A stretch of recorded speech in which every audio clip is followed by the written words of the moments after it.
¡Sorpresa! Bueno, no en realidad. La presidencia del Tribunal Supremo de Inmundicias seguirá al servicio del régimen. Ajá. Y si esta es la fase de reinstitucionalización, yo estoy loco por ver la definición que tienen estos sujetos de elecciones libres. Pero no se alarme, es temporal. Seguramente el grito llegará a Washington. Señores, nunca es triste la verdad. Lo que tiene o lo que no tiene es remedio. Eso decía hace rato. María Corina Machado reveló cuál es la única razón que frena un estallido social en Venezuela. Usted escuchará y me dirá si está de acuerdo con esas palabras. La Corte Interamericana de los Derechos Humanos abrirá un periodo ordinario de sesiones y abordará el caso de violación a los derechos humanos en Venezuela. Ya le expandimos esto. Porque de los aspirantes al Comité de Postulaciones Judiciales hay 2 que ya fueron miembros del que escogió a los actuales magistrados del TSJ. También le vamos a desarrollar un poco más. Y es importante señalar quiénes son los responsables del hipismo y de las apuestas en este momento en Venezuela. No porque todos sepamos que sigue siendo el potro, sino para que no quede duda de quiénes son las marionetas que colocaron en su lugar. 2 exministros y un hombre cercano a Delcy. Bueno, en realidad 3 hombres cercanos a Delcy. Y te lo cuento todo hoy, martes 5 de mayo de 2026. Yo soy Augusto Navarro y este espacio, tu espacio, se llama Apolítico. Comenzamos. Si hay algo más grotesco que cometer un fraude, es construir todo un sistema para justificar ese fraude, para protegerlo, incluso para aplaudirlo. Porque el fraude al final puede ser la ambición de un individuo, pero lo que hemos visto en Venezuela es mucho peor.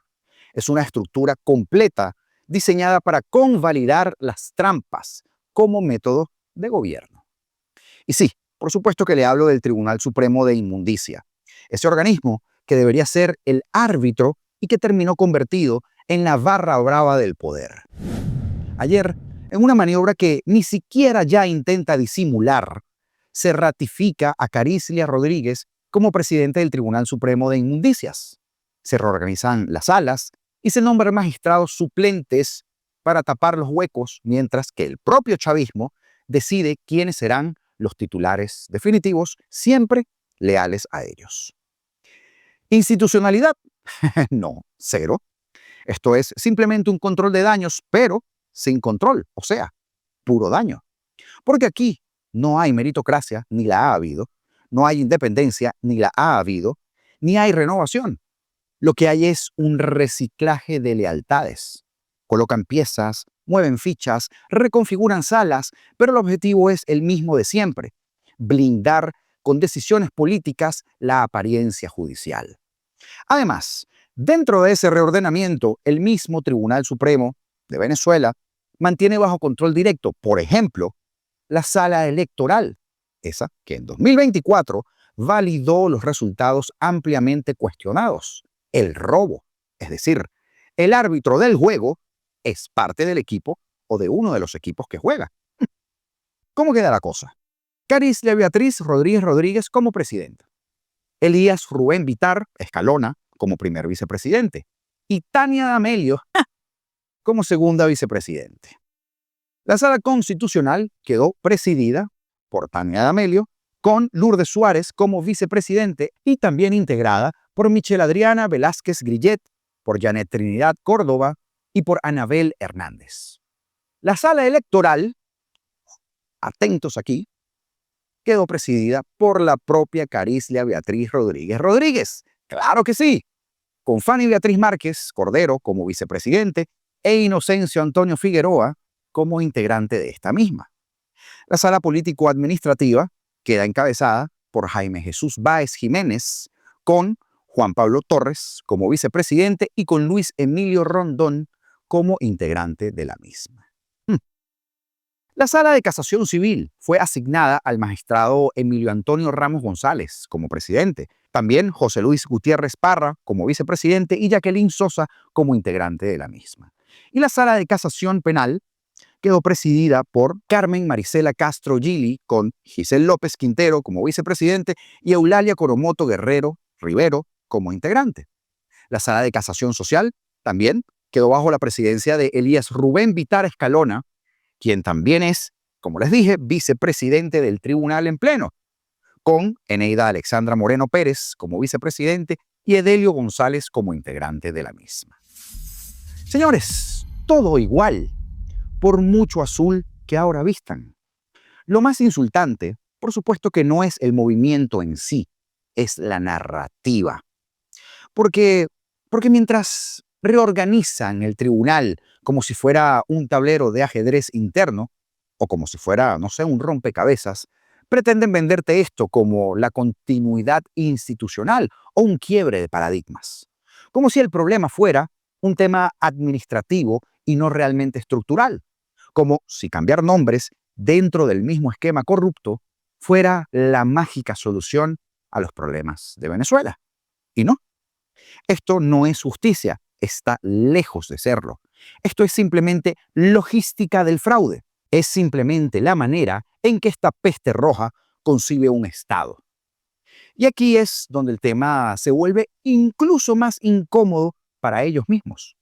Porque mientras el régimen juega a reorganizar su tribunal, empresas como Siemens y General Electric observan con lupa cada paso antes de comprometerse a nuevas inversiones reales en el país.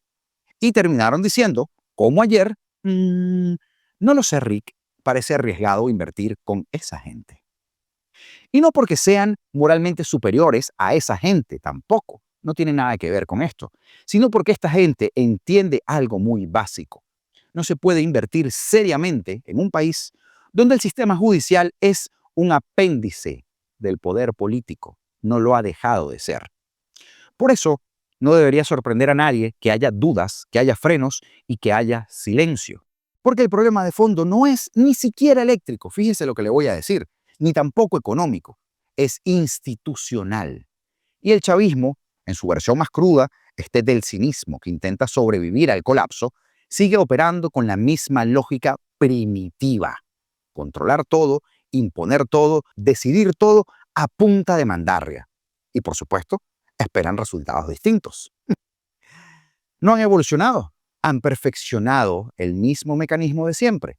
Un mecanismo donde el TSJ no imparte justicia, sino que administra los deseos del poder, donde las sentencias no responden a la ley, sino a la conveniencia de quienes están arriba, y donde los nombramientos no buscan un equilibrio, sino obediencia pura y dura.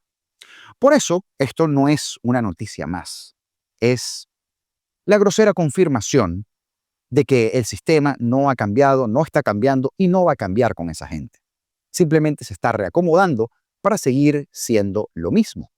Y en ese contexto, lo verdaderamente grave quizá no sea que exista este gran fraude, es que exista toda una maquinaria que ha sido diseñada para hacer ver el fraude como legal y que haya quienes aplauden esta barbaridad. Porque cuando la justicia se convierte en cómplice, el fraude deja de ser un delito y esto pasa a ser política de Estado. Y al final, después de tanto teatro institucional, de ropitas azules y blancas, de caravanas y peregrinaciones, de tanto nombramiento reciclado y de tanta simulación de legalidad, la realidad es brutalmente simple. El problema nunca fue y nunca ha sido la falta de leyes. El problema es quién interpreta estas leyes. Porque cuando el poder controla al juez y cuando el juez responde al poder y cuando las decisiones ya están escritas antes de empezar, estamos simplemente frente a una maquinaria de validación. Y esos son estos payasetes del tribunal al día de hoy, una maquinaria de validación.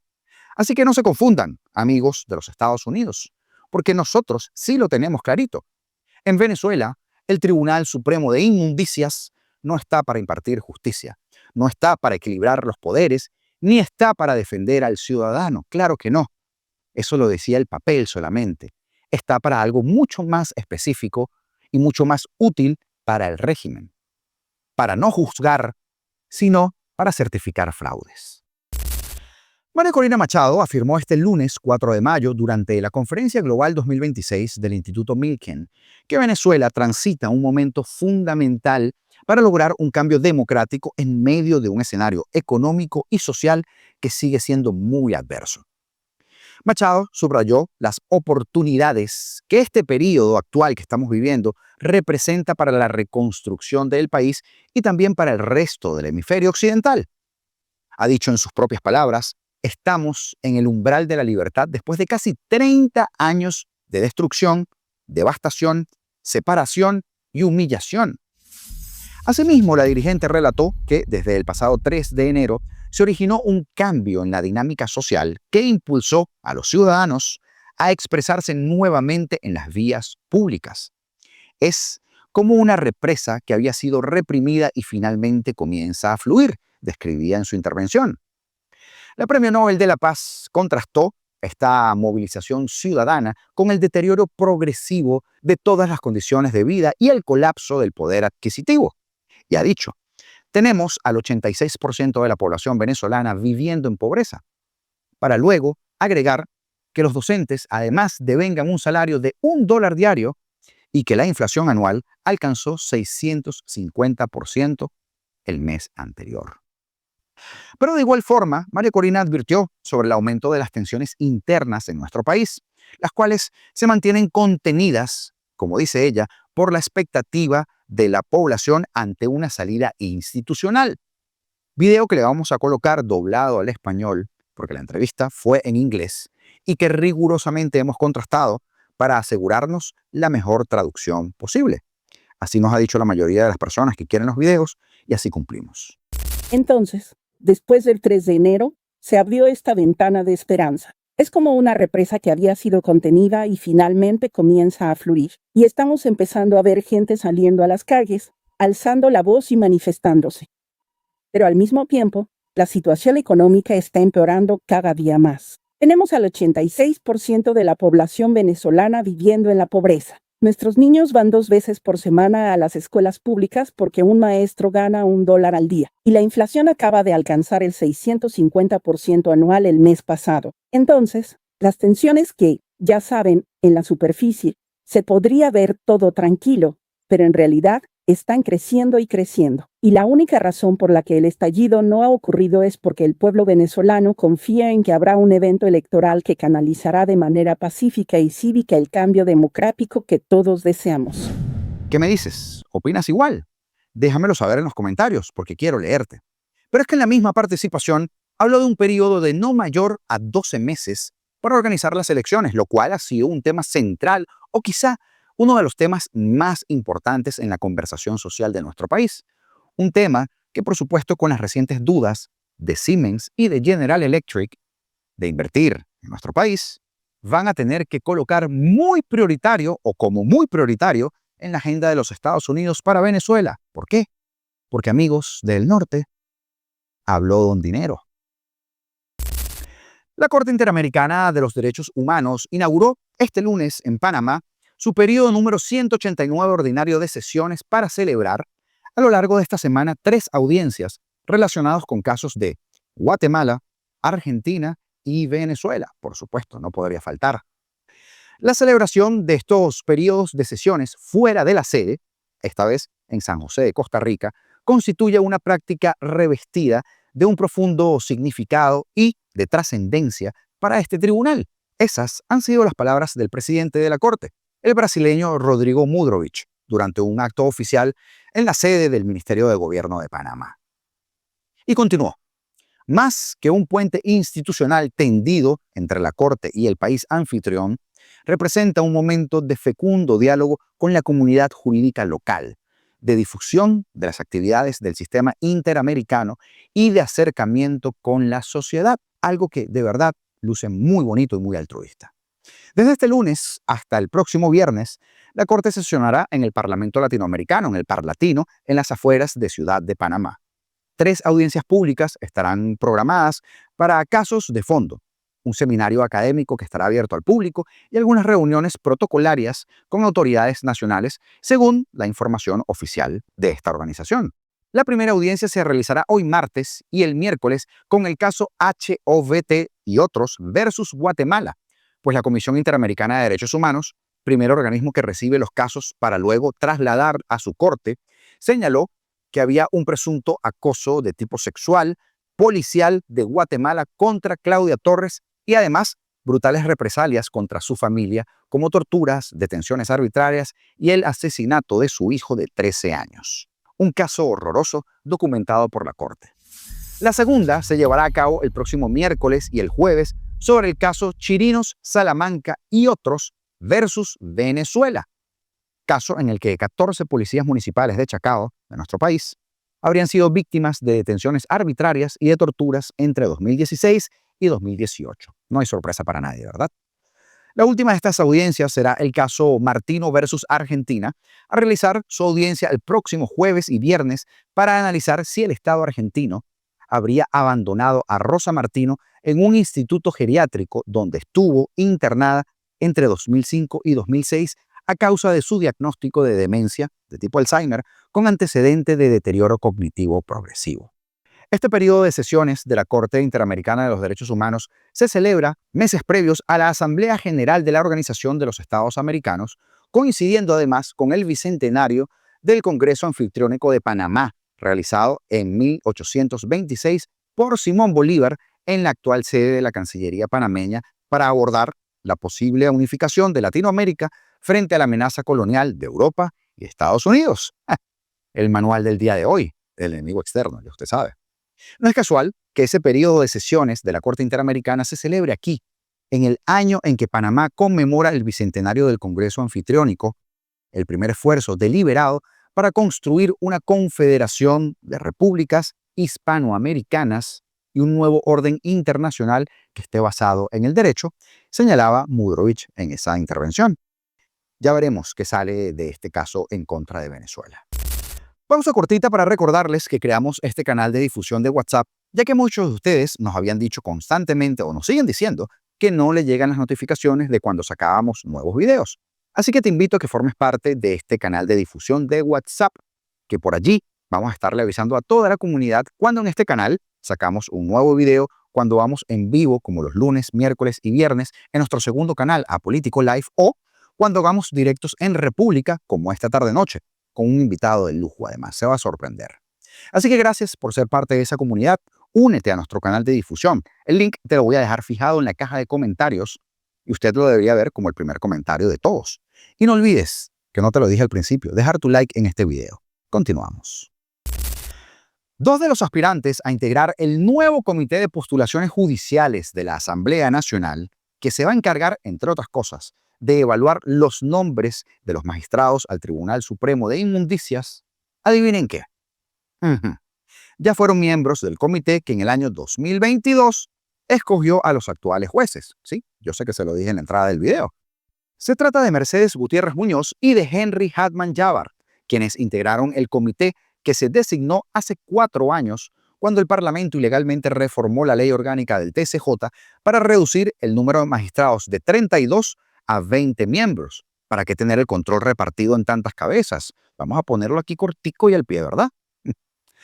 El medio del Pitazo realizó una búsqueda en Internet de los 41 nombres de los postulados por las organizaciones de la sociedad civil, entre los que encontró a personas que ya tuvieron cargos en la administración chavista. Sorpresa, sorpresa. Entre ellas, Ana María Alves, Víctor Castellanos, David Raúl Daniel, Carlos José Granadillo Sierra, Lina Grinet Guerrero, Denis Quijada y otros tantos. Encontró también a una dirigente del Partido Socialista Unido de Venezuela, identificada en el sitio oficial de esa organización como el enlace territorial del municipio de Iribarren en el estado Lara. Una belleza, ¿verdad? Y es que entre las profesiones que se pudo constatar hay abogados, economistas, antropólogos y hasta un médico. Y uno de ellos fue secretario general de gobierno encargado de la gobernación del estado Carabobo en el año 2017. Se trata de Jesús Alberto Santander López. Pero nuestro buen amigo Giuseppe Gangi, el ciberactivista que ha hecho, esfuerzos titánicos para llevarnos esta parte tecnológica de la noticia, cruzó los nombres con los listados anteriores que también ha llevado, lo que compiló en el sitio macedoniadelnorte.com. Y allí encontró que de los 94 aspirantes, 13 de ellos han sido jueces de paz. Ya usted sabe. Al igual que algunos se presentaron como candidatos a diputados en listas nacionales y regionales y parlamentarias de mayo de 2025. Por ejemplo, uno de estos es Mario Agustín Dom, quien estaba en el puesto número 34 de la lista del partido político opositor Un Nuevo Tiempo, así como al Zanabi Ortiz Omar Halim, postulado al Parlamento por el Movimiento Ecológico, Fuerza Vecinal y Min Unidad. Vaya, vaya. Hoy termina el plazo para las impugnaciones y ya estaremos viendo, y les traeré esa noticia, por supuesto, qué nos trae todo esto. Y mientras Delcy Rodríguez intenta dirigir su interinato, no para de mover piezas en ese rompecabezas, para que el rompecabezas tenga la foto de la monarca de ella. Pues recientemente colocó a 3 militantes de hierro, podríamos decir, del PCV al frente del Instituto Nacional de Hipismo, de la Superintendencia Nacional de Actividades Hípicas, la SUNAHIP, y de la Comisión Nacional de Casinos, Salas de Bingo y Máquinas Traganíqueles. 3 individuos que obedecen a ella y solamente a ella, directamente, como era de esperarse, pero que poco se ha hablado de esto, ya que el Pony Álvarez había acaparado todos los reflectores. Este golpe se oficializó el 20 de abril mediante una gaceta oficial firmada por la propia Delcy. 3 nombres con trayectorias impecables, si hablamos de criminalidad, dentro del chavismo, que ahora manejan los hipódromos, las apuestas y el negocio de envite en Venezuela. Usted sabe, dónde está la salsa. Hoy te queremos presentar a estas autoridades, para que no pase desapercibido. Julio César León Heredia, más de uno por acá saltará en los comentarios, ¿sí? Exgobernador del estado de Yaracuy desde 2008 hasta 2025, 4 periodos. De hecho, renunció a su último mandato cuando Maduro lo designó al frente del Ministerio de Agricultura y Tierras desde febrero de 2025 hasta el 13 de abril de ahorita, cuando lo sacaron para nombrar en su lugar al general de goma espuma Vladimir Padrino López. Usted sabe, el exministro de Defensa, el cobarde, ese mismo. Es egresado de la Academia Militar, porque no podía ser de otra manera, de la Aviación Bolivariana, maracayero y miembro de la Dirección Nacional, sí, del Partido Socialista Unido de Venezuela. Por supuesto, no podría faltar enlace político de esta podredumbre de partido, que debería ser ilegalizado dentro de muy poco, en Yaracuy. Durante su paso por la cartera de Agricultura fue un acérrimo defensor, ahí viene usted de qué, de los CLAP, de los comités locales de abastecimiento y producción, y aseguró que se mantenían pese a un sondeo que se ha realizado ahora por el medio del Pitazo durante el mes de marzo, ahorita, donde se ha reportado que la entrega de bolsas CLAP ha disminuido drásticamente y en muchos casos y en muchas zonas del país desaparecido sin explicaciones oficiales. Lo que, por supuesto, generó incertidumbre en miles de familias que dependían de ese beneficio porque los hicieron depender para mantenerlos arrodillados, ya usted sabe. Note usted que el régimen ya ha comenzado a sustituir los CLAP por estas ferias de campo soberano y productos Pedeval. Un nuevo guiso para Padrinito López, claro que sí. Pero como gobernador mantuvo una política de confrontación siempre con la oposición, por supuesto, porque son ellos y nadie más. E incluso se fue en contra del obispo de San Felipe, el monseñor Víctor Hugo Basabe, a quien amenazó con denunciarlo ante las autoridades por supuesta difamación durante la represión de las protestas antidictadura del año 2019 en esta entidad centro-occidental. ¿A quién más tenemos? Edgar Alejandro Melo Rodríguez. Es el nuevo presidente de la Comisión Nacional de Casinos, Salas de Bingo, Máquinas Traganíqueles, y hasta acá me llega el hedor a guiso, ¿verdad? Yo sé que usted también. Se desempeñó varios cargos como director suplente en la Fundación de Atención Integral al Pueblo Legislador en la Asamblea Nacional entre 2013 y 2015, lo que sea que eso que le acabo de decir signifique.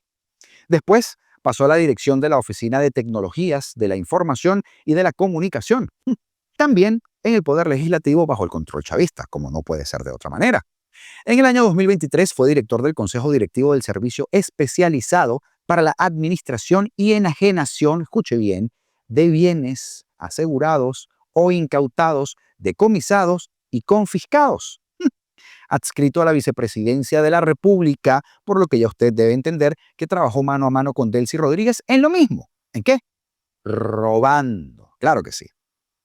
Finalmente, Juan Carlos Amarante León, el recién nombrado superintendente de la Superintendencia, parece un trabalengua, pero no es, Nacional de Actividades Hípicas, SUNAHIP, viene de ocupar otros cargos en el Ministerio de Deporte, entre ellos la Dirección General de Masificación y Desarrollo Deportivo y también fue viceministro de Deporte de Rendimiento.